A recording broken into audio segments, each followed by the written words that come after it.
नमस्कार दोस्तों, आप देख रहे हैं एक भारत डेली और आपके साथ मैं हूं राम बाबू गौतम। उत्तर प्रदेश में इस समय बहुजन समाज पार्टी की सोशल मीडिया पर जो है वो बहुत ज्यादा चर्चा हो रही है और ये चर्चा बहुजन समाज पार्टी के चुनाव परफॉर्मेंस को लेकर के है। महाराष्ट्र और झारखंड की छोड़ दीजिए क्योंकि वहां पर बहुजन समाज पार्टी जो है वो बहुत अच्छा परफॉर्म नहीं कर पाई है, लेकिन इन सब के अलावा जो है उत्तर प्रदेश की अगर बात की जाए तो उत्तर प्रदेश में ये उम्मीद लगाई जा रही थी कि बहुजन समाज पार्टी 1 या 2 सीटें जीतेगी, लेकिन ऐसा हुआ नहीं है। और बहुजन समाज पार्टी का पूरे जो है 9 सीटों पर बहुत अच्छा प्रदर्शन नहीं रहा है। हालांकि उसमें जो है फूलपुर, कटहरी और मंझवा यहां पर संतोषजनक जो है वो बहुजन समाज पार्टी के लिए रिजल्ट आए हैं।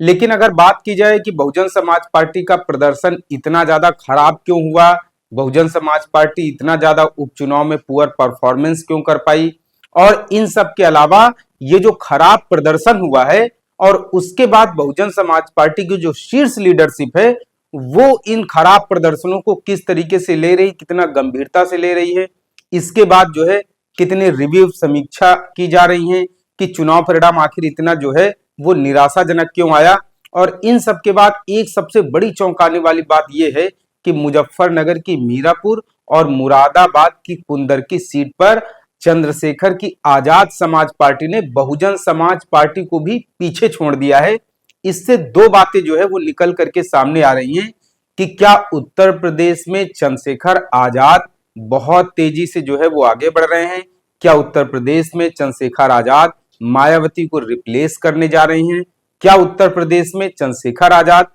बहुजन समाज पार्टी का विकल्प बनने जा रहे हैं। तो इस तरीके की चर्चाएं आजकल सोशल मीडिया पर बहुत ज्यादा चल रही हैं। लेकिन मेरा अपना व्यक्तिगत तौर पे जो मानना है, एक पत्रकार होने के नाते 15-16 साल का जो अनुभव है मेरा, वो ये कहता है कि बहुजन समाज पार्टी का अभी आने वाले 10 सालों में कोई भी विकल्प नहीं बन पाएगा, क्योंकि मायावती जब तक सक्रिय राजनीति में है तब तक उनसे एक भावनात्मक रूप से, या फिर ये कहिए कि उन्होंने जो त्याग, बलिदान, तपस्या जो समाज के लिए की है, या उन्होंने बहुजन समाज के लिए जो अभी तक काम किया है, 2004-7 के बाद 12 तक की उनकी पूर्ण बहुमत की सरकार उठा के देख लीजिए, या 4 बार उन्होंने जो है वो अब तक का उनका मुख्यमंत्री का जो कार्यकाल रहा है, उस कार्यकाल में उन्होंने बहुजन महापुरुषों के नाम पर जिला, तहसीलें,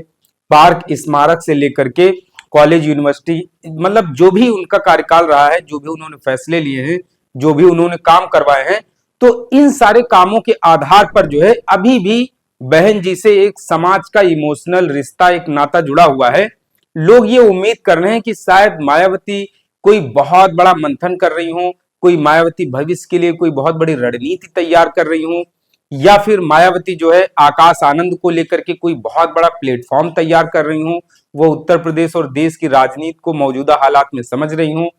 बहुत सारी ये सब हालांकि जो है सस्पेंस है, ये सब कयासबाजियां हैं। लेकिन अब बात की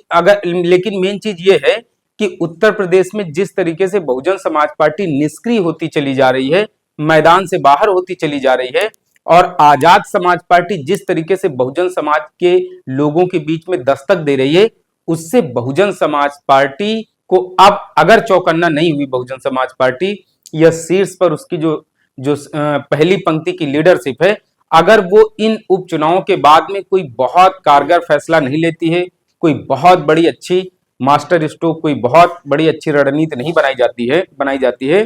तो कहीं ना कहीं बहुजन समाज पार्टी का जो वोटर पश्चिमी उत्तर प्रदेश में सिर्फ 2 वोटों पर सिमटा है, वो आने वाले उपचुनाव में या आने वाले जो भी चुनाव होंगे वो दूसरी सीटों पर भी धीरे धीरे बसपा का वोट आजाद समाज पार्टी में शिफ्ट हो जाएगा। मुजफ्फरनगर की जो मीरापुर सीट है, इसमें भारतीय जनता पार्टी को 84,000 वोट मिले और सपा को 53,000 के आसपास वोट मिले।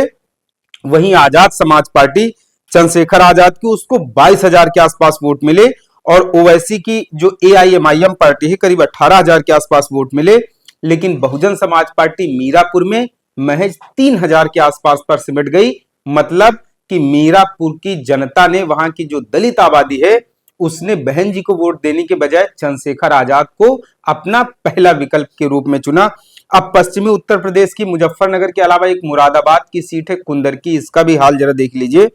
यहां भारतीय जनता पार्टी को 1,70,000 के आसपास वोट मिला और सपा को 25,000 के आसपास वोट मिला, जबकि आजाद समाज पार्टी ने यहां पर करीब 14,000 के आसपास वोट हासिल किए और ओवैसी की पार्टी ने एआईएमआईएम ने 8,000 और बहुजन समाज पार्टी को महज 1,099 मतलब करीब 1,100 के आसपास वोट मिला और 600 के आसपास वोट मतलब करीब नोटा को मिला। मतलब बसपा का वहां इतना खराब प्रदर्शन रहा कि वहां भी चंद्रशेखर आजाद ने बहुजन समाज पार्टी की जो है बसपा का विकल्प बनकर के उभर करके आए हैं।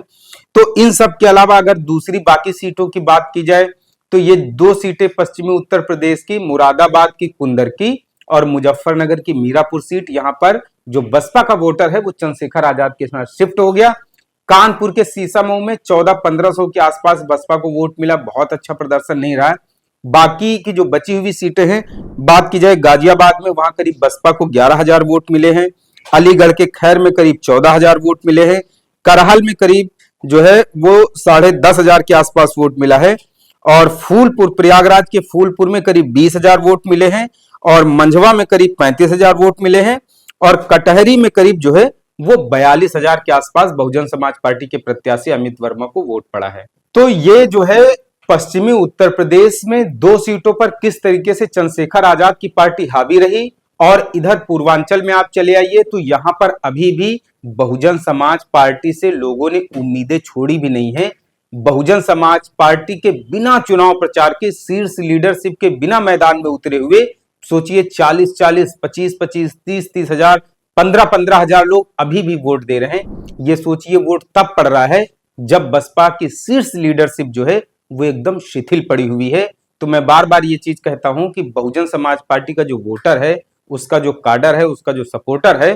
वो एकदम से एक्टिव हो जाएगा अगर जो है सिर्फ और सिर्फ बहुजन समाज पार्टी 6 से 7 महीने अगर ग्राउंड लेवल पे तैयारी कर ले तो वो अभी भी उत्तर प्रदेश में मुख्य जो है भारतीय जनता पार्टी के सामने मुख्य प्रतिद्वंदी के तौर पर चट्टान की तरीके खड़ी हो जाएगी। तो फिलहाल बहुजन समाज पार्टी के पास अब 2 विकल्प बचे हुए हैं, जैसा कि मैंने आपको हेडलाइन में भी बताया है कि 2027 में वो चाहे तो चुनाव जीत भी सकते हैं। जीतने का फॉर्मूला ये है कि मैदान में उतरना पड़ेगा, अपने लोगों से मिलना पड़ेगा, कार्यकर्ताओं के बीच में जाना पड़ेगा, वरना दूसरा ऑप्शन यह है कि जिस तरीके से 2012 के बाद बहुजन समाज पार्टी लगातार चुनाव हारती हुई चली आ रही है, तो अगर इसी तरीके से चीजें रहीं तो 2027 में भी जो है रिजल्ट बहुत अच्छा नहीं आएगा। तो बसपा के पास दोनों विकल्प हैं, जीतना है कि हारना है, ये बसपा की शीर्ष लीडरशिप को तय करना है। फिलहाल उत्तर प्रदेश में बहुजन समाज पार्टी से जुड़ा हुआ जो वोटर है, जो काडर है, उसको उम्मीद है कि आने वाले समय में रणनीति में बदलाव करके